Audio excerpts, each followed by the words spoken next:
Large-sized tile can be a beautiful and distinctive design element. And installing larger tiles is no more difficult than working with smaller tiles when you use the proper technique. It's mostly a matter of what we call trowel and error, the way the trowel is used to apply mortar. We're going to show you the technique that will reduce the time required for installation and give your tiles the best possible support. This technique has been tested and approved by the Technical Committee of the National Tile Contractors Association. Our goal is to achieve maximum mortar coverage for bonding the tile. You can see that the glass tile on the right has much better coverage than the one on the left. The difference is that the one on the left was applied in the old way.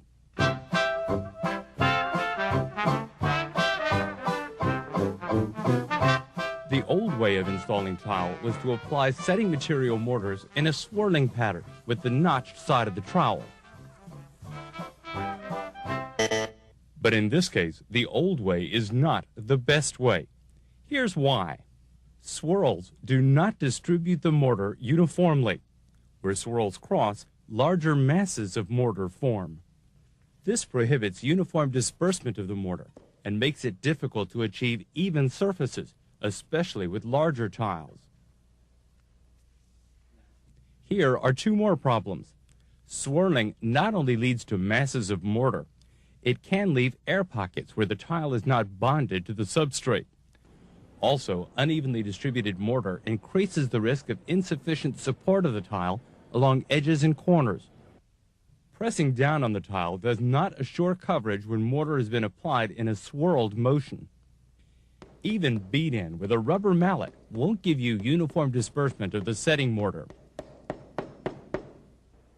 The result can be cracked tile, lippage, and bond failure.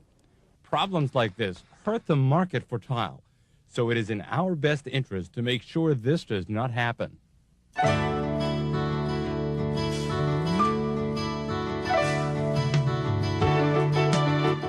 The proper way is a simple change of technique that will work when substrate trades have provided a flat and even surface, complying with the ANSI and TCA guidelines.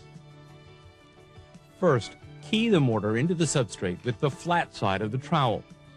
Then, comb with the notched side of the trowel in one horizontal direction.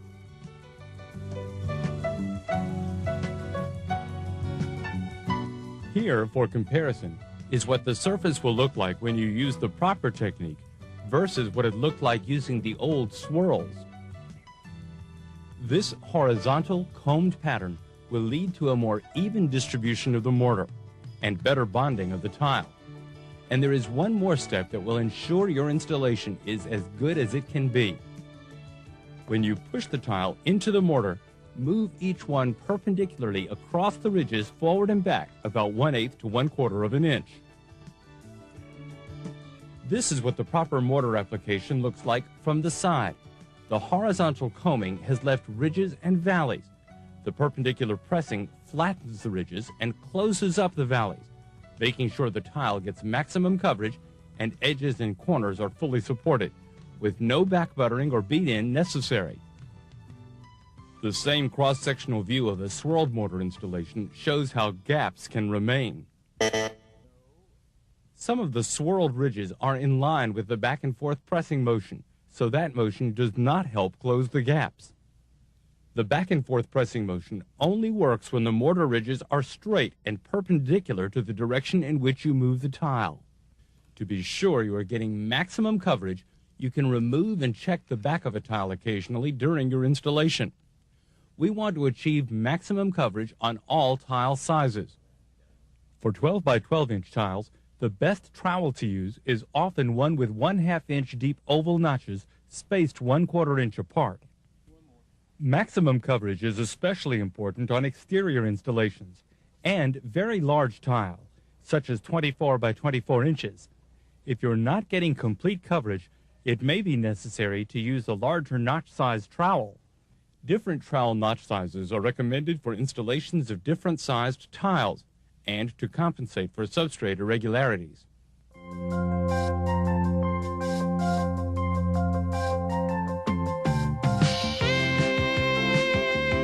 We're going to watch this technique being used again in real time. But first, let's go over what to look for when watching it. Key the mortar with the flat side of the trowel. Comb in one horizontal direction with the notched side of the trowel. And press the tile into place using a perpendicular motion to flatten the ridges and attain maximum coverage. Do not twist the tiles. If you're working with a chalk line to keep your rows straight, do not leave a void between the chalk line and the setting mortar. Using the method being demonstrated here will give you a better installation in less time.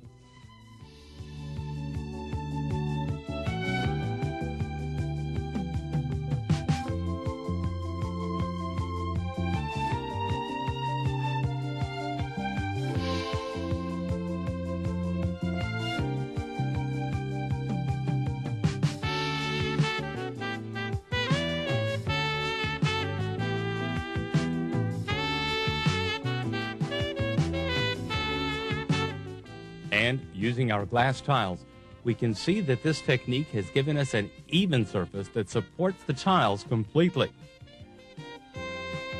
And of course, a beautiful installation reflects nicely on you.